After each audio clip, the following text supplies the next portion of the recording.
Pessoal, então eu trago aqui para vocês as repercussões desse evento hoje, que o Bozo chamou lá 40 embaixadores, e ele abriu o evento, né, tinha um telão que ficava mostrando as motocicletas, tal, com o gado, ou seja, já para querer mostrar para os embaixadores que assim, olha, eu sou muito popular, viu?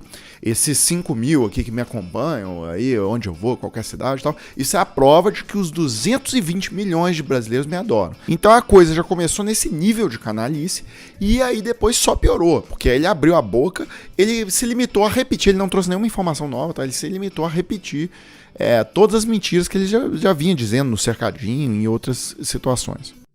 Como vocês viram no começo aqui, vídeos passando meus, eu ando o Brasil todo, sou muito bem recebido em qualquer lugar, ando no meio do povo. O outro lado não. Sequer toma café ou almoça no restaurante do hotel, come no seu quarto. Porque não tem aceitação. Então, pessoal, esse foi o nível do evento todo, que demorou uns 40 minutos, tá? Eu tô colocando aí na tela a imagem do Lula em Salvador, né, no meio da massa lá, ou seja, o Bolsonaro mentindo o tempo inteiro, né, dizendo que o Lula não anda no meio do povo, e anda, inclusive acho que nem deveria andar, né, com esse bando de bolsonarista assassino aí, mas, enfim, aí vamos seguir aqui com as mentiras do Bolsonaro. Entendo que não poderíamos ter tido eleições de 2020 sem apuração total do que aconteceu lá dentro. Porque o sistema é completamente vulnerável, segundo o próprio TSE. É mentira, tá? Vai lá na página do TSE e olha o que o TSE fala. O TSE não diz que o sistema é vulnerável, ele mente o tempo inteiro. O fato é, em 26 anos de votação na urna eletrônica, nunca houve fraude comprovada. Outro fato é que depois das eleições de 2014, o PSDB fez uma auditoria nas urnas eletrônicas e não encontrou nenhuma evidência de adulteração. No Brasil não tem como acompanhar a apuração. Eu não sei o que vem fazer observadores de fora aqui. Vão fazer o quê? Vão observar o quê? Se o sistema é falho, segundo o próprio TSE, é inauditável também, segundo uma auditoria externa, pedido por um partido político, no caso o PSDB, em 2014. O impressionante é que ele cita a auditoria do PSDB em 2014. Eu vou colocar aqui o presidente do PSDB, na época, deputado federal Carlos Sampaio. Olha o que ele disse sobre essa auditoria de 2014. Nós não temos mais dúvida, nós do nosso partido, eu como deputado, eu com a minha história de promotor de justiça, não tenho mais a menor dúvida de que o sistema é seguro.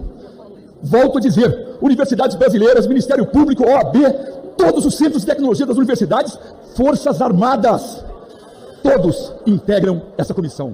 E daí entra, na frente aqui, isso, mais uma personalidade.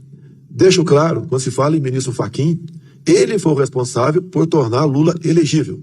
Bem, esse argumento, na minha opinião, é o mais canalha de todos, da apresentação toda. E olha que essa apresentação é coisa assim, é para deixar o PCC, para deixar traficante de drogas no Rio, estuprador, qualquer coisa no chinelo. Isso é coisa de marginal de um nível que não é qualquer um que consegue atingir isso, não.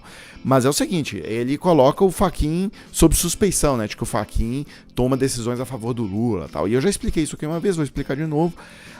O Fachin sempre, eu já resgatei o histórico todo do Fachin, o Fachin sempre vota contra o Lula. Tá? Sempre, o histórico inteiro dele condenou o Lula.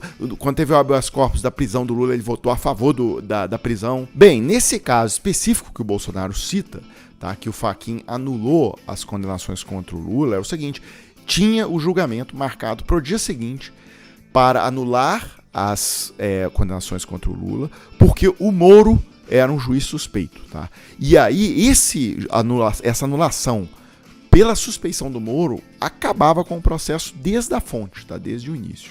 Por outro lado, se a anulação se desse só em relação ao foro, né, que é o que? A localidade onde correu o processo deveria ter corrido em São Paulo e correu em Curitiba, na vara errada, essa anulação, por esse motivo, ela preservava praticamente o processo todo. Tá? Só a sentença que seria alta. Então você salvaria, de certa forma, o processo.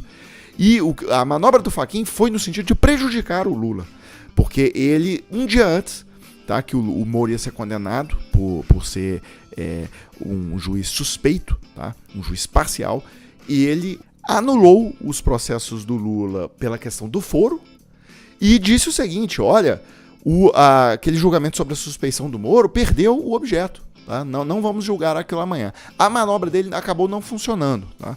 Porque o Gilmar Mendes insistiu que tinha que votar a suspeição do Moro, e foi votado, foi julgada a suspeição do Moro no dia seguinte. Mas a manobra toda do Fachin foi no sentido de prejudicar o Lula. Todas as sugestões apresentadas pelas Forças Armadas podem ser cumpridas até 2 de outubro. E se tiver qualquer despesa extra, o Poder Executivo arranje recurso para tal, que sempre ouvimos, em especial da esquerda, que democracia não tem preço. Aqui eu vou até concluir o vídeo, tá? Fechar o vídeo, esse é o último tópico. É o seguinte, ele tem que combinar então com o partido dele, tá? O partido dele, o PL, tá aí o Valdemar da Costa Neto, abraçado com ele, deu a maior votação contra o voto impresso ano passado, né? 2021, quando isso foi votado lá no Congresso. E eles perderam a votação pelo voto impresso.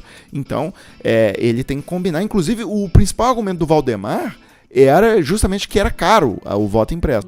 Quero dar uma satisfação para meus amigos, minhas amigas do Partido Liberal, sobre o voto impresso. Porque o PL votou contra o voto impresso e deu a segunda maior votação da Câmara dos Deputados contra o voto impresso.